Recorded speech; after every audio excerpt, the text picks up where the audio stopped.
portion and fraction of what's available. But here we got UV dye, only one of many. UV lights, only one of many, and they come in different spectrum wavelengths. Same with dyes, ultrasonic, infrared, heated diode, bubbles. And you've seen me use them on this past few videos on that Jaguar and show you which ones work and which ones don't under circumstances on the very same vehicle, on the very same leaks. And then I showed you static leaks versus dynamic leaks. And I only shown in those past videos that I just uploaded on that one Jaguar, I only showed you a small fraction of methods of looking for leaks, and I've only shown you a small fraction of what can be done to drive leaks in different directions. I didn't show you everything. That is only the drop in a bucket. As my dad used to say, your knowledge after all these years is no more than a teaspoon out of the Pacific Ocean. And what I've shown in all my videos in all these years is nothing more than a teaspoon that's available out of the ocean.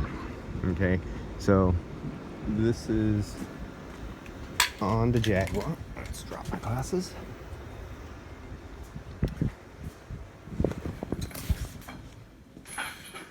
So on this Jaguar, I just recovered the refrigerant back out, and so it'll be getting all new hoses, all new rubber hoses. They have to be, some of them custom made up because of the years and the age. Things aren't available. Like this muffler, you have to put on a custom bracket and braze on a ferrule, a crimp ferrule on the end. So the worm gear clamps will go, and new modern hoses with a liner for the R134 will be put on.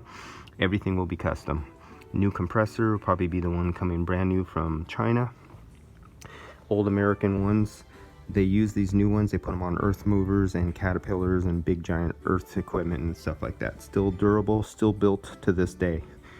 New receiver dryers coming, new expansion valve is coming, and I will be coming back in and I will be flushing out the evaporator, and we'll be flushing out, flushing out the condenser, flushing out the evaporator. And so it will be a new system when finished, except for it'll still have the old condenser, it'll still have the old evaporator, but everything in between brand new. All right guys, see you on the next video.